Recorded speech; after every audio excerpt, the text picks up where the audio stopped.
Hello दोस्तों। Good evening. नमस्कार। आप सभी का एक बार फिर से बहुत बहुत स्वागत है आप सभी के अपने यूट्यूब चैनल परीक्षा की शिक्षा में। आशा करता हूँ आप सभी अच्छे होंगे। आपकी जो तैयारी चल रही है वो भी जो है बढ़िया तरीके से चल रही है। जो बच्चे क्लास में फर्स्ट टाइम पहली बार है तो पता है हमारे चैनल पर जाकर यूपीएससी पीटी एग्जाम 2023 की जो आपकी तैयारी रेगुलर बेसिस पर और जो है कंप्लीट करवा होता है। जिसे भी तैयारी जो है पूरी करनी हो जो है चैनल को सब्सक्राइब करके हमारे साथ जुड़ जाए। बगल में आपको बेल आइकन उसको ऑन करें। क्लास का जो समय है देख ले जीके जैसे जो क्लासेस आती है सुबह 10 बजे डेली हमारे चैनल में देखने को मिले। उसको जो रीजनिंग और मैथ्स की क्लास है 3 बजे देखने को मिलती है और हिंदी और जनरल मैथ्स की जो क्लास है शाम को 7 बजे देखने। तो इसी टाइम पे आपको क्लासेस से जुड़ना है, अपनी तैयारी को जो है पूरा करना है। ठीक है। बाकी पीडीएफ की बात करें तो पीडीएफ का हमारे टेलीग्राम का चैनल है परीक्षा की शिक्षा नाम का। डिस्क्रिप्शन में आप सबको इसका लिंक मिल जाएगा। तो फटाफट जो है टेलीग्राम चैनल से जुड़े अपना पीडीएफ जो है उसको डाउनलोड कर अपनी तैयारी को जो है पूरा कीजिए। उसी के नीचे देखिए हमारे इंस्टाग्राम का पेज का लिंक आपको मिल जाएगा परीक्षा की शिक्षा का इंस्टाग्राम का पेज। तो आप हमें इंस्टाग्राम को भी फॉलो कर लीजिए। आपका कोई भी डाउट हो कोई भी क्वेश्चन हो तो आप हमें वहाँ पे आके मैसेज कर सकते हैं। ठीक है। तो चलें क्लास स्टार्ट करेंगे। स्टार्ट करने से पहले जिसने क्लास को अभी तक एक लाइक नहीं है क्लास को एक लाइक करें, क्लास को अपने दोस्तों जो है शेयर करें। ठीक है। तो आपकी जो क्लास है स्टार्ट हो गई है 31 नंबर से। ठीक है। भारतवर्ष में सबसे ऊंचा जलप्रपात कौन सा है बताइए इसका सही उत्तर। भारतवर्ष में सबसे ऊंचा जलप्रपात कौन सा हो जाएगा। तो आपका राइट आंसर होगा जोग जलप्रपात जो आपका दिया गया यहाँ पे ए वाला विकल्प आपका यहाँ पे सही है। ठीक है। जोग प्रपात जो है भारत का सबसे ऊंचा जलप्रपात है। इसे जो है महात्मा गांधी जलप्रपात के नाम से भी जाना जाता है। ठीक है। क्लियर सभी को। अगले क्वेश्चन बढ़ेंगे आपका 32 नंबर में उत्तर देंगे सही। तो येलो स्टोन नेशनल पार्क अवस्थित है कहाँ पर बताइए।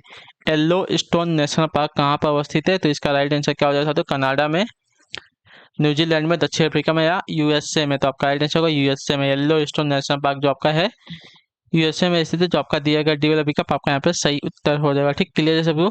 येलो स्टोन नेशनल पार्क जो है यूएसए के कोलंबिया पठार पर अवस्थित है। ठीक है। क्लियर सभी को। इस पार्क में स्थित आपका ओल्ड फेथुफुर गेरस दर्शनीय है। ठीक है। अगले क्वेश्चन बढ़ेंगे 33 नंबर। सुरहा ताल पक्षी विहार कहाँ पर है बताइए। सुरहा ताल पक्षी विहार कहाँ पर है। आजमगढ़ जिले में, बलिया जिले में, हरदोई जिले में या प्रतापगढ़ जिले में। तो सुरहा ताल की बात करें तो आपका जो है बलिया जिले में स्थित जो आपका दिया गया यहाँ पे बी वाला विकल्प आपका यहाँ पर सही होगा। ठीक है। सुरहा ताल जो है पक्षी विहार बलिया जिले में स्थित है। इस पक्षी विहार का क्षेत्रफल जो है 34 वर्ग किलोमीटर है। इसकी स्थापना जो 1991 में की गई थी। ठीक है। हरदोई जनपद में सांडी पक्षी विहार स्थित है। ठीक है। सुरहा ताल जो है गंगा व सरयू के दोआब में स्थित एक आपका गोकुल झील है। ठीक है। अगले क्वेश्चन बढ़ेंगे ध्यान से देखेंगे। 34 नंबर उत्तर देंगे राइट आंसर क्या होगा। ठीक है। निम्नलिखित पुस्तकों व उनके लेखकों के युग्म में कौन सुमेलित है। ठीक है। लेखकों के युग्मों, ठीक है, पुस्तकों व उनके लेखकों के युग्मों में कौन सही सुमेलित है हमको बताना। ठीक है। तो हिमालय ओडिसी एमपी वीरेंद्र कुमार द्वारा लिखी गई है। द कारगिल विक्ट्री जो है battles from peak to peak colonel MC Tyagi द्वारा लिखी गई है। और जो आपके one life in not enough जो है नटवर सिंह द्वारा लिखी गई है। ठीक है। तो जो आपका 1, 2 और 3 है आपका सही मिलान पुस्तक और उनके लेखकों को दिया गया है। तो आपका जो केवल 1 और 2 और 3 आपका यहाँ पर सही होता है। ठीक है। जो आपका दिया गया glacier diaspora pride of India Rajput Rajat Kapoor द्वारा नहीं लिखी गई। ठीक है। क्लियर सभी को।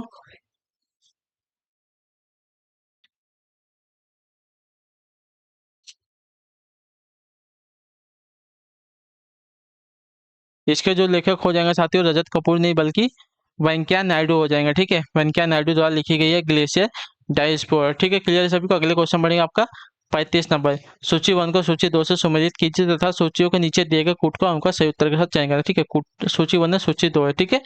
क्लियर सभी को। ठीक है। चलिए। स्टील अथॉरिटी इंडिया लिमिटेड कहाँ पर है। तो स्टील अथॉरिटी इंडिया लिमिटेड जो है आपका दिल्ली में स्थित है। ठीक है। क्लियर है। हिंदुस्तान जिंक लिमिटेड की बात करें तो ये जो आपका उदयपुर में स्थित है। क्लियर है। हैवी इंजीनियरिंग कॉर्पोरेशन जो आपका देखिए कहाँ पे स्थित है। तो रांची में स्थित है। और जो आपका इंस्ट्रूमेंटल लिमिटेड जो है आपका कोटा में स्थित हो जाएगा। क्लियर है। तो 4, 2, 3, 1 आपका मिलान है। ठीक है। क्लियर सभी को। 4, 2, 3, 1 आपका मिलान हो जाएगा। 4, 2, 3, 1 आपका मिलान। तो कूट आपका यहाँ पे जो सी वाला दिएगा आपका यहाँ पे राइट है। ठीक है। चाहिए तो इसका स्क्रीनशॉट ले लीजिए हम आगे बढ़ते हैं। ठीक है। अगले क्वेश्चन बढ़ेंगे आपका 36, ध्यान से देखिएगा, बताइएगा 77 क्या हो जाएगा। क्या देगा, भारत का सबसे छोटा केंद्र शासित क्षेत्र कौन सा है, बताइए। चंडीगढ़, अंडमान तथा निकोबार, लक्षद्वीप, दादर दादर तथा नगर हवेली। तो आपका राइट आंसर हो जाएगा साथियों लक्षद्वीप, ठीक है। सबसे छोटा जो आपका केंद्र शासित क्षेत्र हो जाएगा भारत का, लक्षद्वीप हो जाएगा। अगले क्वेश्चन बढ़ेंगे आपका 37 है, उत्तर देने की कोशिश कीजिएगा। राइट है, अमरनाथ लगभग कितनी ऊंचाई पर स्थित है। अमरनाथ जो है लगभग कितनी ऊंचाई पर स्थित है, तो आपका राइट आंसर होगा 5320 मीटर की ऊंचाई पर स्थित, जो आपका दिया गया यहाँ पे सी विकल्प आपका यहाँ पर, ठीक है। अमरनाथ लगभग जो है 5320 मीटर की ऊंचाई पर स्थित है। कश्मीर में स्थित यह स्थल जो है हिंदुओं के पवित्र धार्मिक स्थल के रूप में जो है जाना जाता है, ठीक है। अगले क्वेश्चन बढ़ेंगे आपका 38 नंबर, ध्यान से उत्तर देगा। भारत का प्रथम तितली उद्यान कहाँ पर स्थित है, बताइए। भारत का प्रथम तितली उद्यान कहाँ पर अवस्थित है, इसका सही उत्तर क्या हो जाएगा साथियों। तो आपका राइट आंसर हो जाएगा भारत का पहला तितली उद्यान आपका स्थित है बनघट्टा जैविक उद्यान बेंगलुरु में, जो आपका दिया गया यहाँ पे ए वाला विकल्प आपका यहाँ पे। भारत का प्रथम तितली उद्यान बनर बनरघट्टा, ठीक है, बनरघट्टा जैविक उद्यान बेंगलुरु में स्थित है, जो आपका ये वाला विकल्प देगा है 38 पे आपका सही। अगले क्वेश्चन बढ़ेगा आपका 39 नंबर, ध्यान से उत्तर दीजिएगा, राइट आंसर होगा, ठीक है। क्या पूछेगा बताने की कोशिश कीजिएगा। आपका काली क्रांति संबंधित है किससे, बताइए। काली क्रांति का संबंध किससे, तो काली क्रांति का जो संबंध हो जाएगा साथियों कच्चे तेल उत्पादन से हो जाएगा, जो आपका दिया गया यहाँ पे सी विकल्प आपका यहाँ पे, ठीक है। हरित क्रांति का जो संबंध है कृषि उत्पादन से था, ठीक है। श्वेत क्रांति का जो संबंध था दूध के उत्पादन से था। गुलाबी क्रांति का जो संबंध था झींगा मछली उत्पादन से था, ठीक है। झींगा मछली उत्पादन और प्याज के उत्पादन से था, ठीक है। पीली क्रांति का संबंध आपका जो है सरसों उत्पादन से था, ठीक है। क्लियर सभी को। सूर्यमुखी व अन्य तिलहन के उत्पादन यानी कि जैसे आपका सरसों हुआ उससे था, ठीक है। रजत क्रांति का जो संबंध है आपका अंडा उत्पादन से था। भूरी क्रांति का जो है गैर परंपरागत ऊर्जा उत्पादन से, और इंद्रधनुष जो है आपका समग्र क्रांति यानी कि नवीन क्रांति कृषि नीति निर्धारित पर था, ठीक है। क्लियर सभी को। और जो आपका मत्स्य उत्पादन इसका जो संबंध आपका नीली क्रांति से था। क्लियर सभी को इसके बारे में। अब जो है आगे बढ़ते हैं। 40 नंबर उत्तर देंगे, निम्नलिखित में से किस राज्य में जनजातीय समुदाय की पहचान नहीं की गई, बताइए। निम्नलिखित में से किस राज्य में जो आपकी जनजातीय समुदाय की पहचान नहीं की गई है, तो इसका सही उत्तर क्या हो जाएगा साथियों, तो इसका राइट आंसर हो जाएगा आपका हरियाणा राज्य, जो आपका दिया गया सी वाला विकल्प आपका यहाँ पर सही, ठीक है। हरियाणा राज्य के जनजातीय समुदाय की जो है पहचान नहीं की गई, ठीक है। क्लियर है। अगले क्वेश्चन बढ़ेंगे 41 नंबर उत्तर देंगे, पाकिस्तानी सीनेट में विपक्ष की पहली महिला नेत्री कौन थी, बताइए। पाकिस्तानी सीनेट में विपक्ष की पहली महिला नेत्री कौन थी साथियों, इसका सही उत्तर क्या हो जाता है, आपका राइट आंसर हो जाएगा शेरी रहमान, जो आपका दिया गया यहाँ पे सी वाला विकल्प आपका यहाँ पर से, ठीक है। शेरी रहमान जो है पाकिस्तानी सीनेट में विपक्ष की पहली महिला नेत्री थी, ठीक है। इन्होंने 22 मार्च 2018 से 26 अगस्त 2018 तक जो है अपना कार्यभार संभाला था, ठीक है। अगले क्वेश्चन बढ़ेगा आपका, देखिए क्या पूछा गया है 42 नंबर, ध्यान से देखिएगा। निम्न में से कौन सा सही है, ठीक है। तो निम्न में से कौन सा सही है हमको ये बताना है। जाकिर हुसैन भारत के पहले मुस्लिम राष्ट्रपति थे, आपका जो पहला ही कथन दिएगा आपका यहाँ पे सही होता है, ठीक है। जाकिर हुसैन जो है पहले भारत के पहले मुस्लिम राष्ट्रपति थे। क्लियर सभी को, पहला आपका कथन यहाँ पे सही होता है। अगले क्वेश्चन 43, ध्यान से देखिएगा, बताइएगा सही उत्तर क्या हो जाएगा। उत्तर पूर्व ग्रामीण आजीविका परियोजना में किस अंतर्राष्ट्रीय संगठन से ने सहायता की थी, बताइए। उत्तर पूर्व ग्रामीण आजीविका परियोजना में जो है किस अंतर्राष्ट्रीय संगठन ने सहायता की थी, तो आपका राइट आंसर हो जाएगा साथियों विश्व बैंक ने, जो आपका दिया गया यहाँ पे ये वाला विकल्प आपका यहाँ पे उत्तर पूर्व ग्रामीण आजीविका परियोजना में विश्व बैंक अंतर्राष्ट्रीय संगठन ने सहायता की थी। क्लियर सभी को। ग्रामीण आजीविका परियोजना का उद्देश्य है गरीब ग्रामीण को सक्षम और प्रभावशाली बनाना। यह परियोजना 2012 से प्रारंभ की गई थी। विश्व बैंक की स्थापना जो है जुलाई 1944 में की गई थी।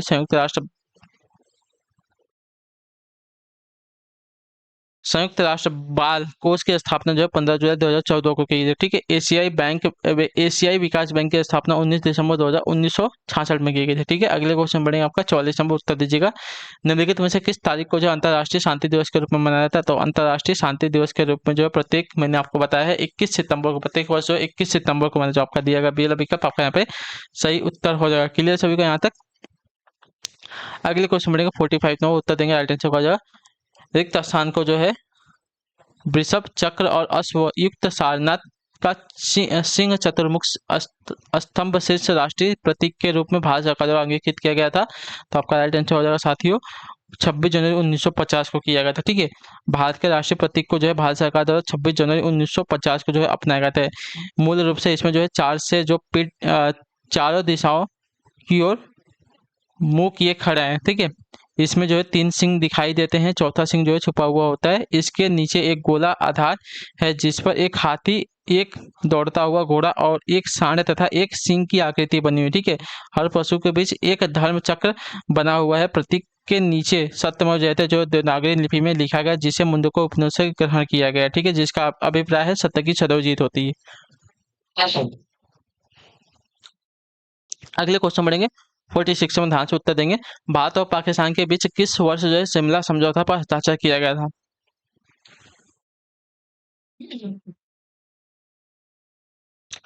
तो 1972 में जो आपका बी एल विकल्प देगा आपका सिर्फ भारत एवं पाकिस्तान के बीच वर्ष 1972 में शिमला समझौते पर हस्ताक्षर किया गया था। अगले क्वेश्चन बढ़ेंगे 47, अप्रैल 2018 में भारतीय सेना ने कार्यरत सैनिकों, पेंशनरों और परिवारों की आवश्यकताओं और अनुरूप उत्तरवर्ती वेतन पैकेज के लिए रिक्त स्थान के साथ समझौता ज्ञापन पर हस्ताक्षर किया था। बताइए किसके साथ? अप्रैल 2018 को भारतीय सेना ने कार्यरत सैनिकों, पेंशनरों और परिवारों की आवश्यकता अनुरूप उत्तरवर्ती वेतन पैकेज के लिए किसके साथ समझौता ज्ञापन पर हस्ताक्षर किया था साथियों? तो इसका राइट आंसर हो जाएगा आपका HDFC बैंक के साथ, जो आपका दिया गया यहाँ पे ये वाला विकल्प आपका यहाँ पे सही उत्तर हो, ठीक है। अप्रैल 2018 में HDFC बैंक ने भारतीय सेना के साथ डिफेंस सैलरी पैकेज हेतु MOU पर हस्ताक्षर किया था, ठीक है। क्लियर सभी को?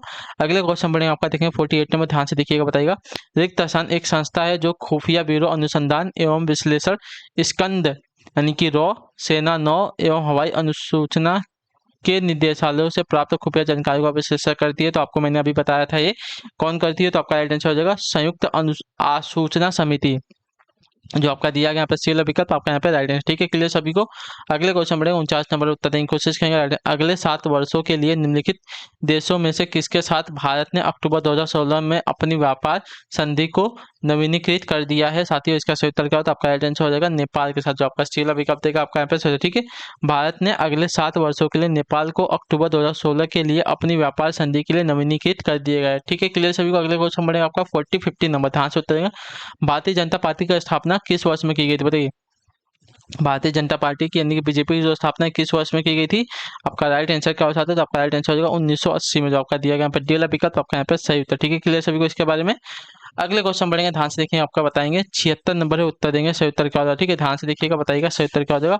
उपल उत्पल युग्म का सही अर्थ बताइए। उपल और उत्पल जो आपका युग्म दिया गया इसका सही अर्थ क्या हो जाएगा? तो इसका सही अर्थ आपका हो जाएगा साथियों ओला और कमल। उपल का अर्थ होता है ओला और उत्पल का होता है कमल। तो जो आपका ए वाला विकल्प देगा 76 पे आपका सही, ठीक है। ओला जो आपका वातावरणीय स्थितियों के कारण कभी कभी वर्षा के साथ गिरने वाला बर्फ के गोले खंड होते हैं, ठीक है, उसको उपल कहते हैं। और उत्पल जो दिया गया है इसका हो जाएगा साथियों कमल, जलाशय में उत्पन्न होने वाला एक पौधा जिसे सुंदर फूल जिसमें जो है सुंदर सुंदर फूल लगते हैं, ठीक है। क्लियर सभी को? अगले क्वेश्चन बढ़ेगा 77, ध्यान से देखिएगा, उत्तर देगा। किस लोकोकित का अर्थ है वैभव क्षणिक होता है? किस लोकोकित का अर्थ होगा वैभव क्षणिक होता है? बताइए। तो आपका राइट आंसर होगा 4 दिन की चांदनी फिर अंधेरी रात, ठीक है। वैभव क्षणिक होता है आपका यहाँ पे 4 दिन की चांदनी फिर अंधेरी रात, लोकोकित का अर्थ है वैभव क्षणिक होता है। तो जो आपका डी वाला ऑप्शन देगा आपका 77 पे सही। अगले क्वेश्चन बढ़ेगा 78 नंबर, उत्तर देंगे। शुद्ध वर्तनी का चयन करना है यहाँ पे, ठीक है। तो शुद्ध वर्तनी किसकी कौन सी हो जाएगी? तो देखिए अक्षुण, अक्षुण की जो आपकी वर्तनी गई है सी वाली अक्षुण, ये वाली वर्तनी आपके यहाँ पे सिद्ध है, ठीक है। शुद्ध वर्तनी का रूप आपका जो अक्षुण दिएगा, अक्षुण आपका अर्थ होता है अखंडित, समूचा या तो अजीवित, अविजित, ठीक है।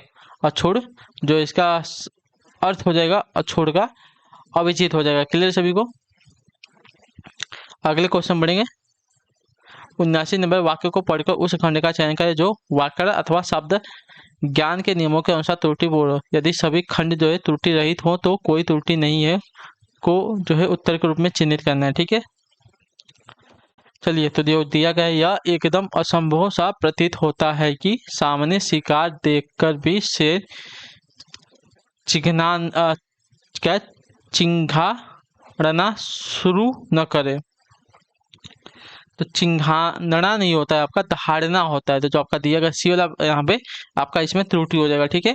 वाक्य में क्रिया संबंधी त्रुटि चिंघाड़ना के स्थान पर जो आपका दहाड़ना का प्रयोग होना चाहिए था, ठीक है। क्लियर सभी को?